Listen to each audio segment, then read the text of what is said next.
नमस्कार, स्वागत है आपका हमारे channel health and medicine Hindi में। लाखों की तादाद में लोग एलर्जी से परेशान हैं। एलर्जी कोई रेयर डिजीज नहीं है, एलर्जी एक मोस्ट कॉमन डिजीज है। आप जिस जगह पर भी जाओगे आपको एलर्जी से प्रभावित लोग मिल ही जाएंगे। इसीलिए जो एलर्जी का निदान होता है, एलर्जी का जो डायग्नोसिस होता है वो स्ट्रेट फॉरवर्ड होता है। यानी कि डॉक्टर्स को पता होता है कि किस टेस्ट को करवाने से जो एलर्जी का डायग्नोसिस है वो परफेक्ट होगा, उस तरीके से ही डॉक्टर टेस्ट करवाते हैं और उसके जो ट्रीटमेंट है वो भी स्पेसिफिक और प्रभावी होती है। देखिए, एलर्जी के टेस्ट के बारे में एक बात आपको मैं जरूर बताना चाहूंगा कि जो एलर्जी का टेस्ट होता है उसमें 100% एक्यूरेसी आने की संभावना बहुत ही कम होती है। देखिए, मेरा जो एलर्जी का एक चैप्टर था जिसमें मैंने टाइप्स ऑफ एलर्जी के बारे में बताया था, उसमें मैंने एक बात बताई थी कि एलर्जी बहुत सारे प्रकार की होती है। यानी कि बहुत सारे एलर्जेंस ऐसे होते हैं जिसकी वजह से एलर्जी होती है।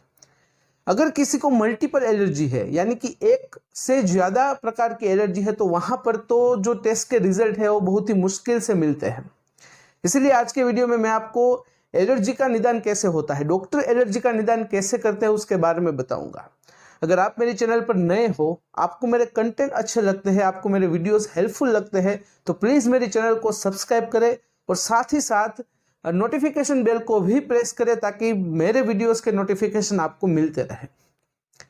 देखिए, जो एलर्जी के डायग्नोसिस की, जो एलर्जी के निदान की प्रोसेस होती है वो 2 स्टेप में, यानी कि 2 स्टेप्स में होती है। पहला स्टेप मेडिकल हिस्ट्री और दूसरा स्टेप एलर्जी टेस्ट सिलेक्शन। देखिए, जो पहला स्टेप है यानी कि जो मेडिकल हिस्ट्री वाला स्टेप है वो बहुत ही महत्वपूर्ण और अति आवश्यक स्टेप हो जाता है, क्योंकि मेडिकल हिस्ट्री के ऊपर से ही डॉक्टर एक स्पेसिफिक प्रकार के एलर्जी टेस्ट का सिलेक्शन करेंगे जहां पर एलर्जी टेस्ट के रिजल्ट नियर अबाउट 100% होंगे और उसकी ट्रीटमेंट भी अच्छी होगी। साथ ही साथ डॉक्टर जो एलर्जी टेस्ट के रिजल्ट है उसको मेडिकल हिस्ट्री से कंपेयर भी करते हैं ताकि जो रिजल्ट आया है उसमें कितनी एक्यूरेसी हो पता चल पाए।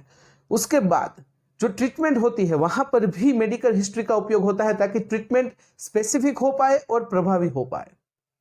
देखिए, जो मेडिकल हिस्ट्री है उसमें आपको एक फॉर्म दिया जाता है, उसमें थोड़े क्वेश्चंस होते हैं, उसको आपको फिलअप करना होता है।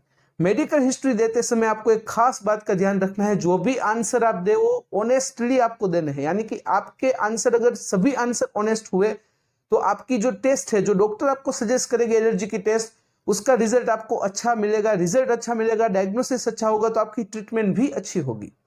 तो बात करते हैं कि एलर्जी के डायग्नोसिस का जो फर्स्ट स्टेप है वहां पर मेडिकल हिस्ट्री किस तरह से ली जाती है और कौन कौन सी डिटेल्स आपको पूछी जाती है उसके बारे में बात करते हैं। सबसे पहले आपको पर्सनल डिटेल्स पूछी जाएगी, जिसमें आपका नाम, आपकी उम्र, आपका वेट और आपका जेंडर पूछा जाएगा।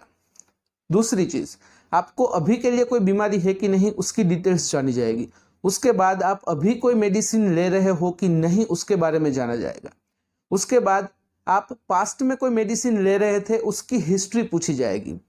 उसके बाद क्या आपको हाल ही में कोई इंसेक्ट ने, यानी कि कोई जीव जंतु ने काटा है कि नहीं उसके बारे में पूछा जाएगा।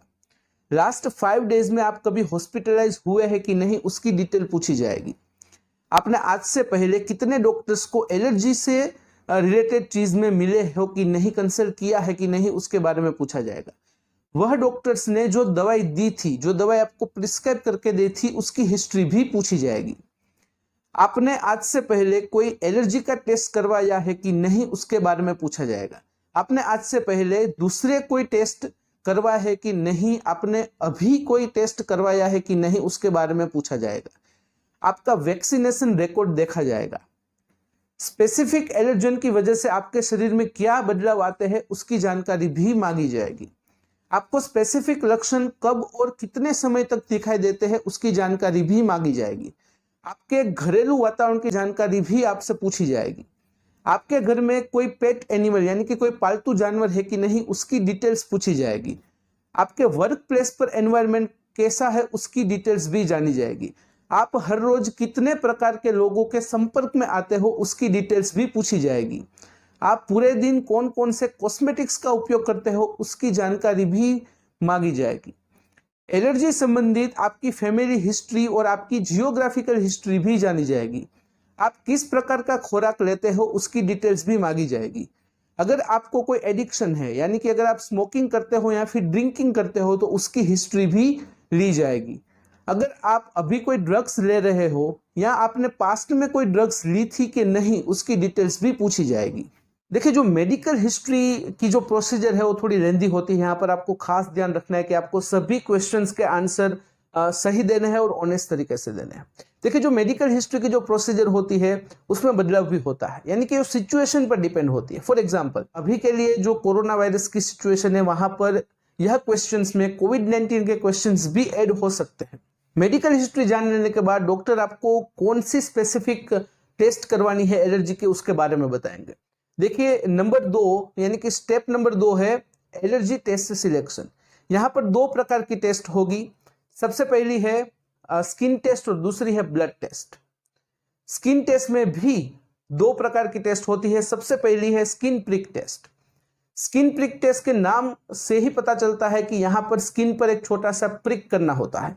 एक छोटी सी नीडल की मदद से स्किन पर प्रिक किया जाता है और वहां पर एक स्पेसिफिक एलर्जन रखा जाता है।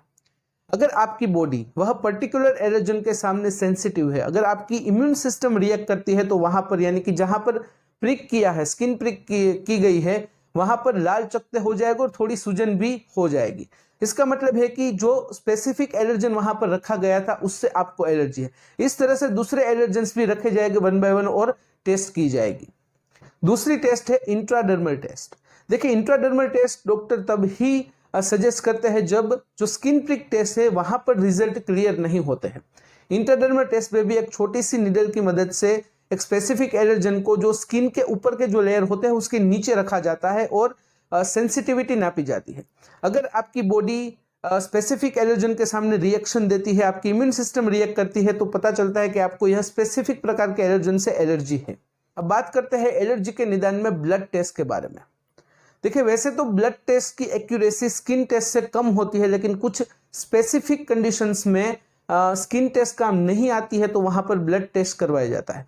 कौन कौन सी कंडीशन में स्किन टेस्ट काम नहीं करती है और कौन कौन सी कंडीशन में ब्लड टेस्ट करवाया जाता है।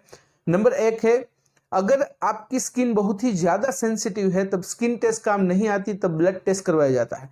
दूसरी कंडीशन, अगर आपकी स्किन बिल्कुल सेंसिटिव नहीं है, यानी कि बहुत ही कम सेंसिटिव है, तब भी स्किन टेस्ट के बदले ब्लड टेस्ट करवाया जाता है।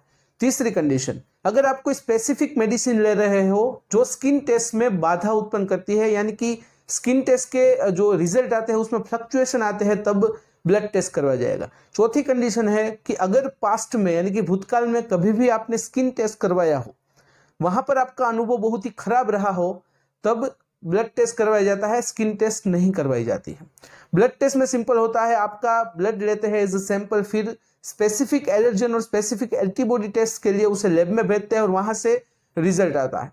देखिए, ब्लड टेस्ट के रिजल्ट आने में थोड़े दिन भी लग सकते हैं। सबसे महत्वपूर्ण बात, अगर आप अपनी एलर्जी की ट्रीटमेंट अच्छी तरीके से करवाना चाहते हो तो ट्रीटमेंट से पहले आपको एलर्जी का डायग्नोसिस यानी कि एलर्जी का निदान करना अति आवश्यक हो जाता है। जितना अच्छा निदान होगा, जितना अच्छा डायग्नोसिस होगा, उतनी ही अच्छी आपको ट्रीटमेंट मिलेगी, उतनी ही प्रभावी आपको ट्रीटमेंट मिलेगी।